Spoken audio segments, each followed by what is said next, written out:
Hey, this is Pamela Schneider. I'm the retail editor for Blue Book Services, and this is the Produce Reporter Week in Review. Lots of retail news this week. Tons of retail news. Like, we're not even going to get to all of it. Richard has some great Kroger Albertsons analysis. We'll let you read that. But we got some stuff to talk about because Target is joining Walmart in closing stores. Yeah, they've had enough, and really, it's cities that have been in the news for unchecked crime and vandalism, and you really can't blame Target and Walmart. They have said for several years, "Hey, we need some help with this. This level of theft, a lot of it is organized theft, is unsustainable for business," and they had to pull the trigger on downtown stores in New York, Seattle, San Francisco, Oakland area, and Portland. And unfortunately, these are the cities that have been in the news a lot with this kind of stuff. So we should not be surprised. And Walmart did that. They made news earlier this year by closing some of those downtown stores. Well, and Walmart kind of danced around it, and their CEO went on some interviews alluding to the issues. Target just dropped a news release and said, "Hey, we're closing these stores, and it's because of crime." Now, to be fair, if those stores were profitable, they'd probably still be open. Like, if they were making a ton of money in those stores, they'd probably leave them open. So I'm guessing the crime is a problem, and also they're not making as much money as they should be. Well, it's a low margin business. And so if you're losing that much on crime, that cuts into that margin. Yeah, if they were like 10% in the black and they could sustain 5% losses, they'd probably do it, which I suspect a lot of the retail stores outside of food in these areas can kind of justify that. But they're making noise, and it sure seems like retail, when they make these complaints, either are ignored or don't have the political capital to get anything changed. And I'm surprised, honestly, that consumer groups aren't a little more active in voicing their concerns about these retailers closing. I mean, they, on one hand, they talk about food deserts, and then they don't seem to be willing to fight the crime to keep these stores open and prevent food deserts.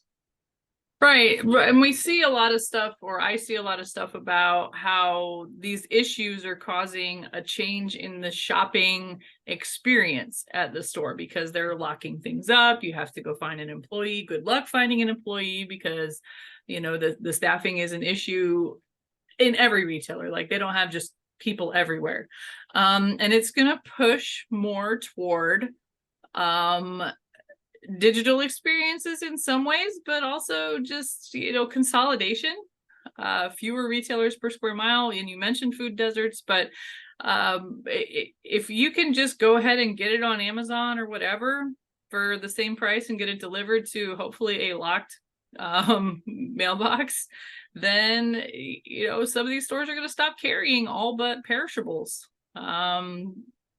It makes sense for the retailers to take a hard stance if they're having that much of a trouble with these issues.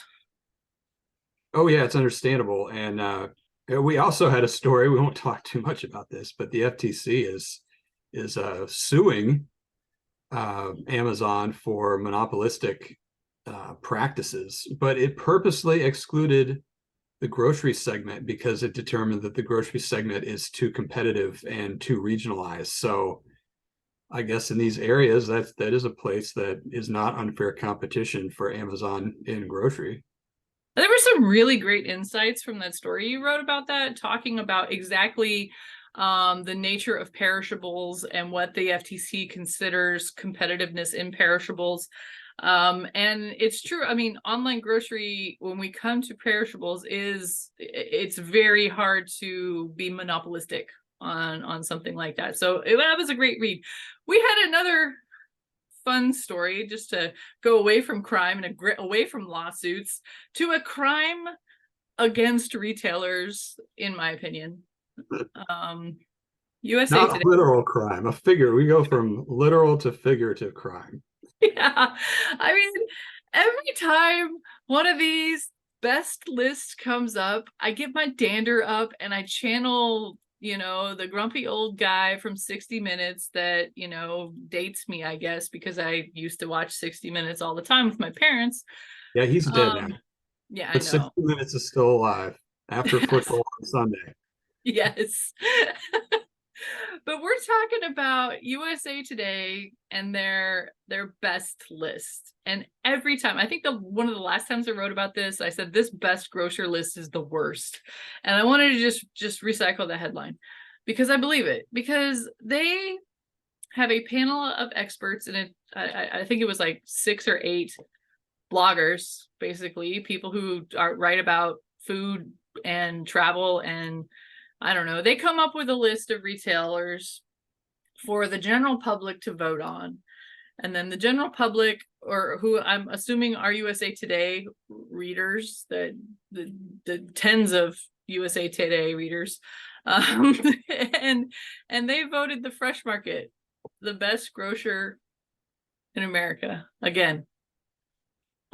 And They you they know, they exited my market, so I have to travel to go see a Fresh Market. and coincidentally, ironically, last week I was on vacation in Western North Carolina, and of course, when one is on vacation, what does one do? We store check, and Sure. yeah, I hit up a lot of retailers in North Carolina last week when I was there for SEPC as well. I wouldn't even put the Fresh Market in my top 5 of North Carolina.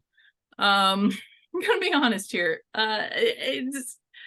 This list, it never makes sense to me on how we can, is it something where the nominees get a heads up and then they send it out on their social media and like, hey, go vote for us? Because you know what, who wasn't on there?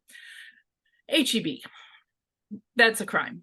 Well, they are very regional, and while I agree with you that Fresh Market is a very suspect number one, 2 through 10 is not unreasonable. I mean, Hy-Vee was number 2. That is a very good store, and it's not just in one state; it's in like 10 states. Sioux Lemon Right. is very small, but also Rabid famous. fan base. They have a rabid fan base at I Sioux mean, Leonard's.